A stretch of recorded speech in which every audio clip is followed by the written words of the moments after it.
Sure. Hello, everyone. Welcome to ELI, the place where you get your daily dose of inspiration for entrepreneurship. And today we have with us Mr. Sidharth Bansal, who is the co-founder of Magicrete, which is India's frontline producer of AAC products, dry mix motors, and precast construction solutions. Hi, Sidharth. Welcome to ELI. Yeah. Hi, Priya. Thanks for having me over.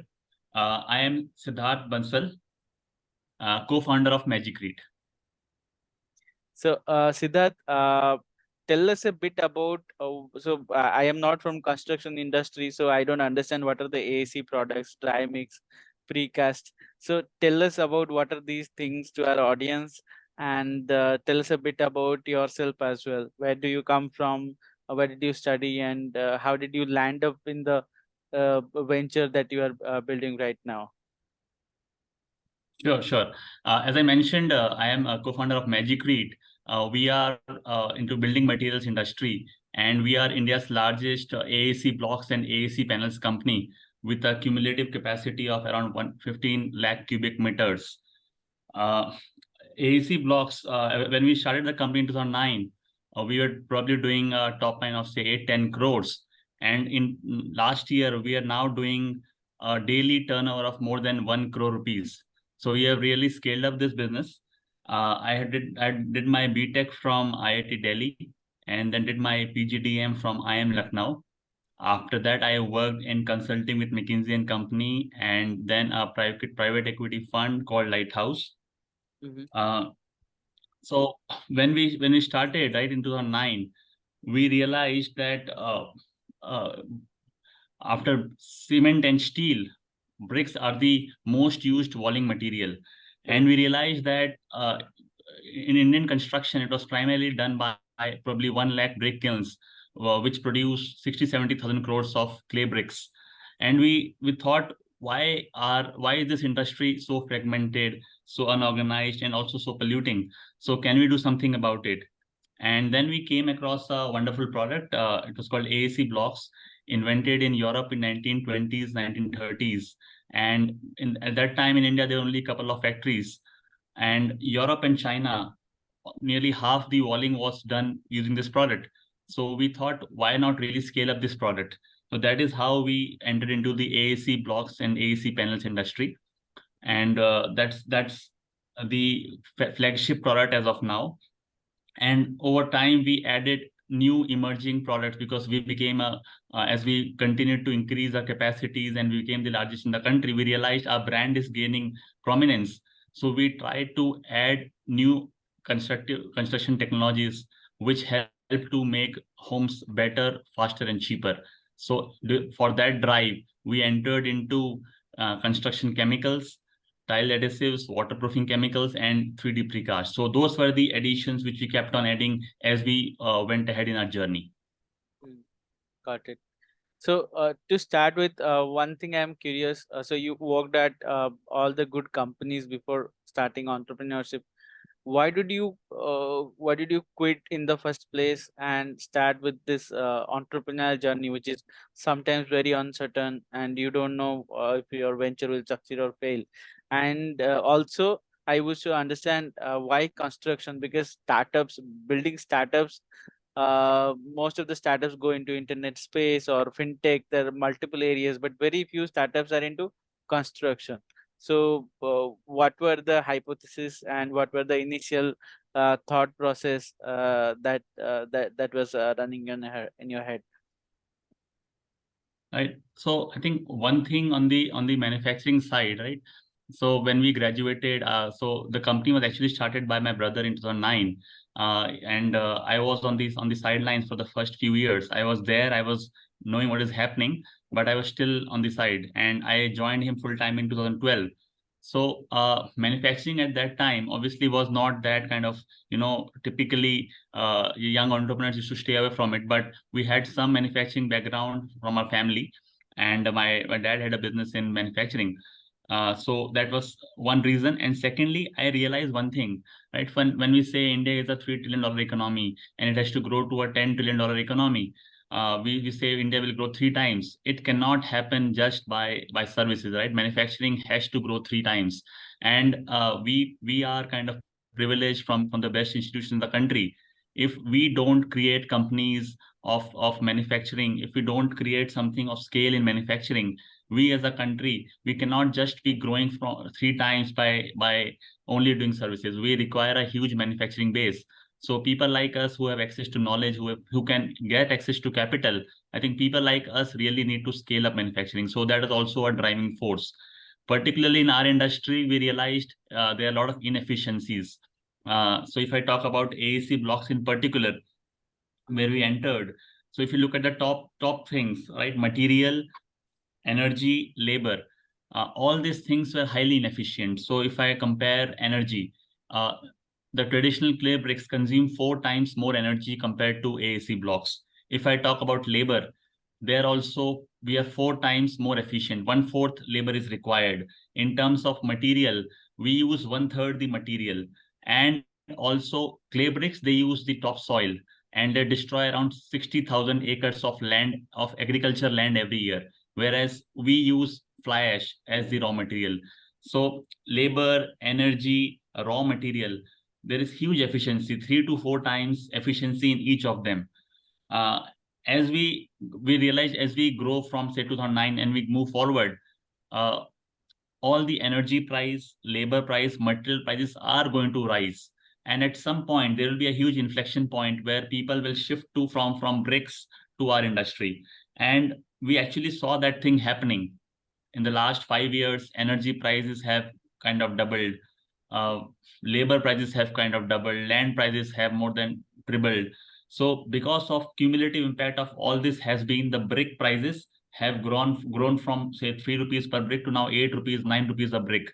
And our product is nearly same, or say a 20-25% rise in price in the last 10 years. So we saw a huge inflection point.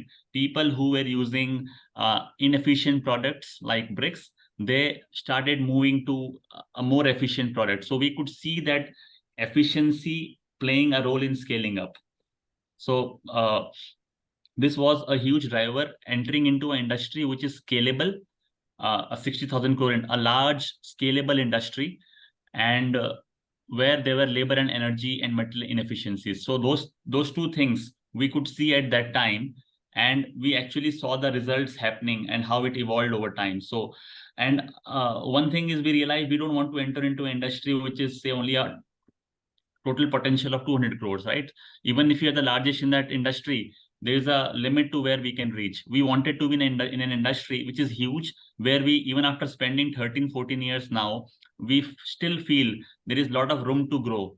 We are a 350 crore top line company, and we still feel that there is a huge potential to grow even from now. So thankfully, we are not in an industry which we can't scale beyond a point. Got you. You spoke about technology and scale. So can you tell us how are you deploying latest technologies to, add scale, and what are the new things that you are doing at your venture? Right.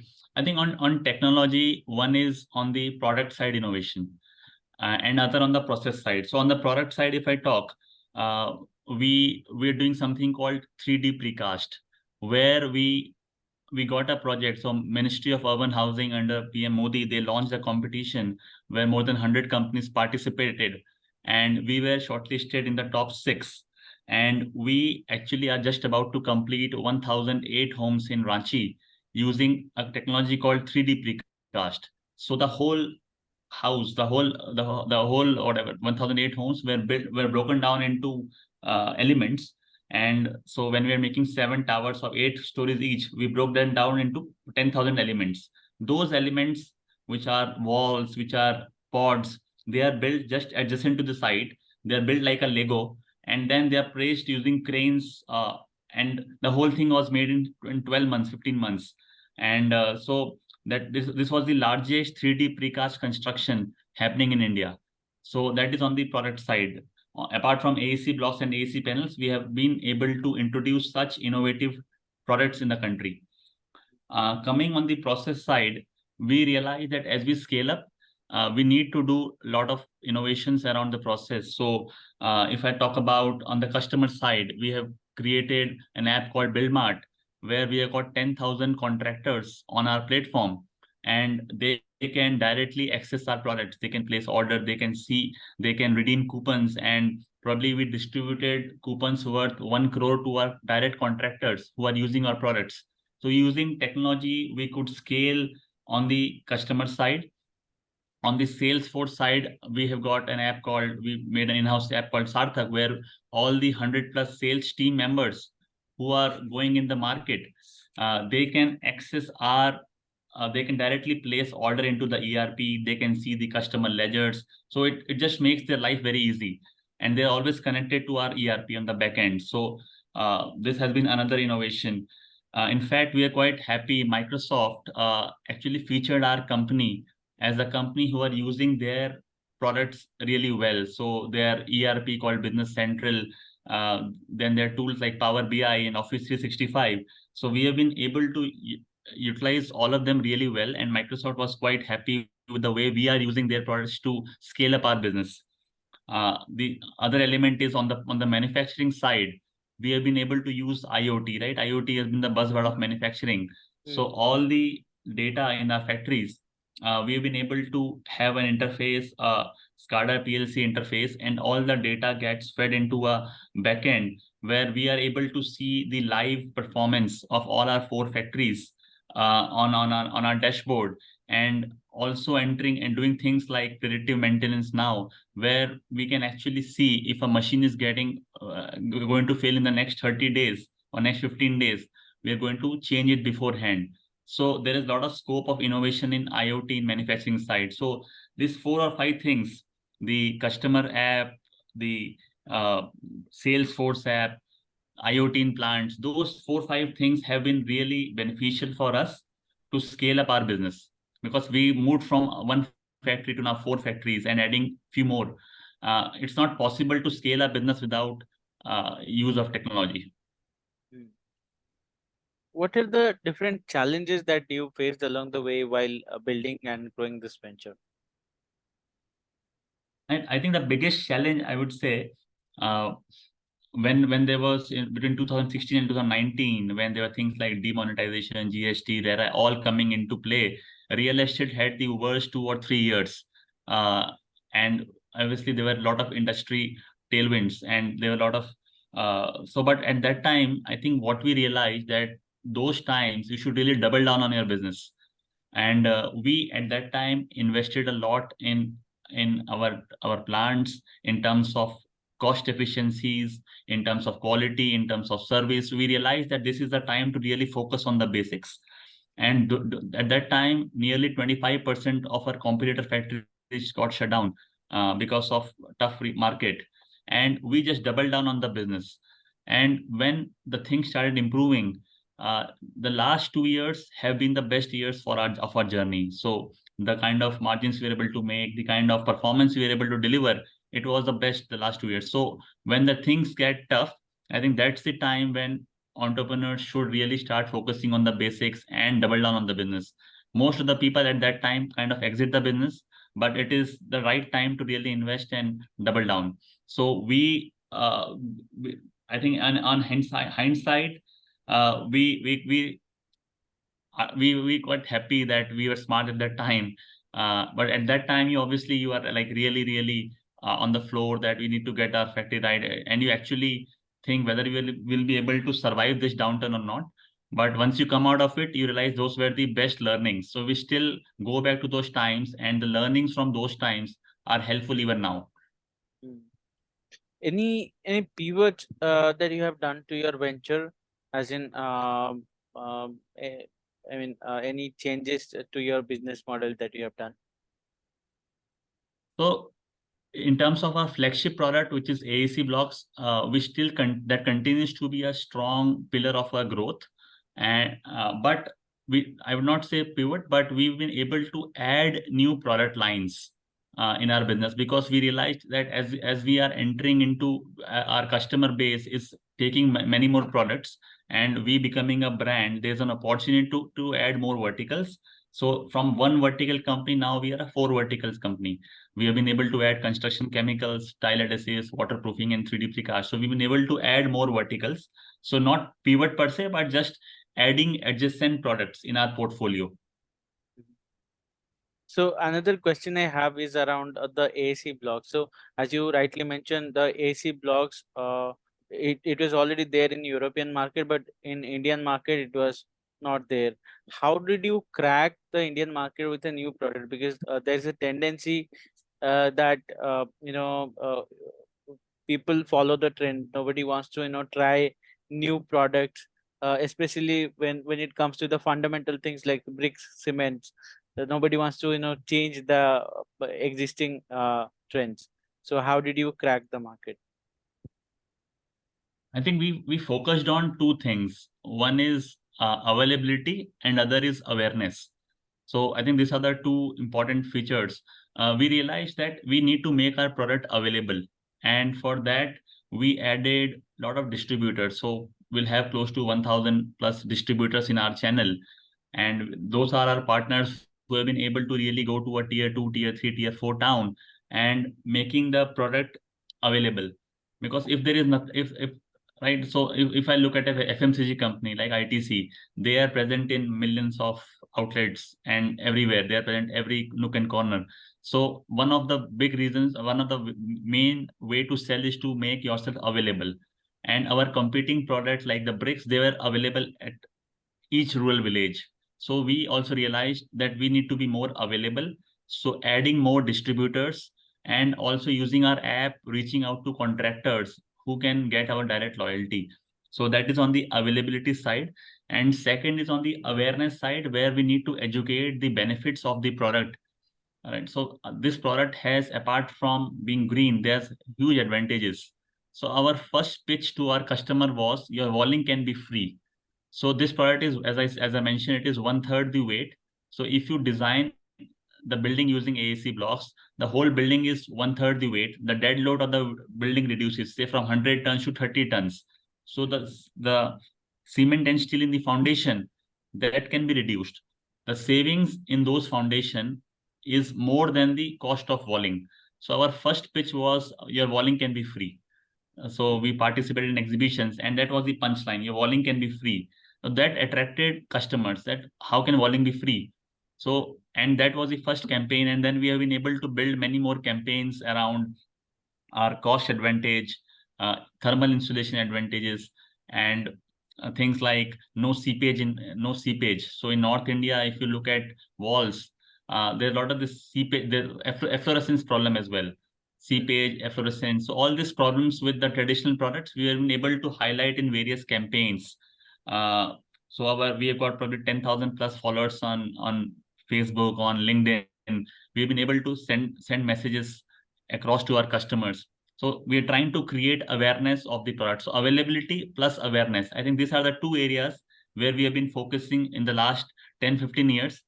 But as I said, our job is still not done. As an industry, we have been able to create probably a 10% dent in the market, in the traditional market. So there's a long way to go. There's still 90% of the market still out there. We need to increase on both of these fronts, on availability as well as awareness, to give a competition to the incumbent. Got you. I think you are a startup which has also raised funds. So tell us about your fundraising experience, considering you are from construction industry. And again, as I mentioned, people in tech, people in fintech, SaaS, these are the cool startups investors want to invest in. But somebody from construction industry going to investors pitching for the funds, I think that's a difficult journey for me. So how do you describe your investment raising experience? Right. So we've been fortunate to raise funds 2 times. So we raised first in 2013, and now very recently in 2023. So when we actually went to the investors with a manufacturing plan, obviously not many people uh, uh, used to start in manufacturing. So our pitch was quite simple, that we are in an industry which is going to scale up rapidly, investors look at the potential to scale up. And our industry, obviously, at that time had huge opportunity to scale up. And from 50 crores top line in 2013, we have now, as I said, 350 crores. So we have been really able to scale up, adding from one factory to four factories now. So at that time also, the investors could see the huge opportunity to scale up. And the other thing is, obviously, one thing which helped is because of our background. As I mentioned, did my I worked in a private equity fund before that, before I joined full time. So because of that experience, I actually knew what the investors are looking for. So our team, obviously, my brother, he is also from IIT Kharagpur. So they could understand that this team is led by people who understand what they're doing and want to scale up in a business. And I think the comfort of the investors was good from day one. They could understand that they will run the company professionally and with good corporate governance. So I think all those things fell in place. The investors look for good scalable business models with promoters who are willing for corporate governance. I think all those things fit the block. And thankfully, in 2023, this year also, we were able to raise. As we are expanding, we are able to raise one more round of capital, and we just welcomed our new set of investors. And one of the biggest satisfaction which we have, that the old investors are still continuing with us, and they want to continue with our journey even after spending 10 years. So I think they also are are also looking at growth in the company. So that's the biggest sense of satisfaction to us, that our existing investors continue to support us as we are scaling up the business. So all these years of entrepreneurship, I think entrepreneurship is a journey where you learn a lot of life lessons as well, corporate lessons. So tell us about what are the key lessons or most interesting lessons that you have learned as an entrepreneur that we can also take away and probably apply to our ventures as well. I think few lessons. First is, when we are entering into a business, we should definitely look at a large opportunity with just potential to scale up, because you don't want to spend 8-10 years into an industry and then you realize that the scale is not enough to fulfill your aspirations. So the opportunity has to be a large opportunity which can be scaled up, and to see before others see the trend. So in our case, we could see the inflection point around labor and energy and material costs, and our product becoming cheaper than the incumbent. The second thing is the relentless focus for the idea, uh, because there will be tough times. As I mentioned, in 2016 to 2019, 3 years, we had the toughest times where we are not able to make adequate money.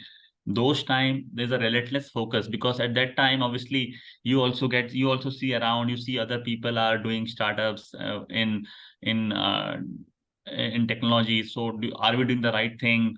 There's a tendency to lose your focus, but at that time, you should double down your effort. So instead of getting defocused and getting distracted, I think we continue to focus. So relentless focus on the idea, because we believed in the idea at that time, that no, our uh, our time would come, because the basics are in place, the inflection point is around the corner. So it's a couple of more years of slogging, and then things will improve. So at that time, relentless focus. And third is perseverance. I think doing consistently doing what you're doing, and improving, using technology to scale up. So building the right tools, where when you scale up from now also, when we look at our company as we are scaling up, we realize that the tools of technology are in place. So when we grow from here to a, say, a 3x 4x kind of growth, our basic systems are in place, so our business will not be shaky when we scale up. So these are 3-4 areas. Got it. My final question, tell us what is the meaning of entrepreneurship for you? How would you define the term entrepreneur, or who is an entrepreneur as per you? I think entrepreneur to me is a risk taker, who is ready to, who likes to take measured risks and enjoy that journey. Got it. Well, on this note, we will close the session. Thanks for your time, Mr. Sidharth, and it was a pleasure to have you on our platform, and our best wishes for Magicrete. Thank you, Priya. It was really nice to talk to you. Likewise. Thank you. Thank you.